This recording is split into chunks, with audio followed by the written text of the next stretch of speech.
নবনির্বাচিত মার্কিন president Donald ট্রাম্পের ছবিযুক্ত প্ল্যাকার্ড, পোস্টার ও নগদ অর্থসহ 10 জনকে গ্রেফতার করেছে ঢাকা মহানগর পুলিশ। ডিএমপি এক সংবাদ বিজ্ঞপ্তিতে জানিয়েছে, সম্প্রতি শেখ হাসিনার একটি ভাইরাল হওয়া অডিও ক্লিপে তিনি দেশকে অস্থিতিশীল করার লক্ষ্যে তার দলের নেতাকর্মীদের যুক্তরাষ্ট্রের ট্রাম্পের ছবি ও যুক্তরাষ্ট্রের পতাকাযুক্ত প্ল্যাকার্ড নিয়ে মিছিল সমাবেশ করার এবং ভাঙচুর ও অবমাননার ফুটেজ সংগ্রহের নির্দেশ দেন।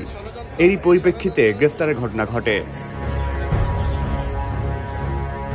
শনিবার দিবাগত রাতে ডিএমপি উপকমিশনার মোহাম্মদ তালেবুর রহমান গ্রেপ্তারের তথ্য নিশ্চিত করেছেন। তিনি জানান, রাজধানী ঢাকার বিভিন্ন এলাকায় গোয়েন্দা তথ্যের ভিত্তিতে অভিযান চালিয়ে 10 জনকে গ্রেফতার করা হয়েছে এবং এসব অপকর্মের উস্কানিদাতা, অর্থ যোগানদাতা ও জড়িতদের গ্রেফতারে অভিযান অব্যাহত রয়েছে।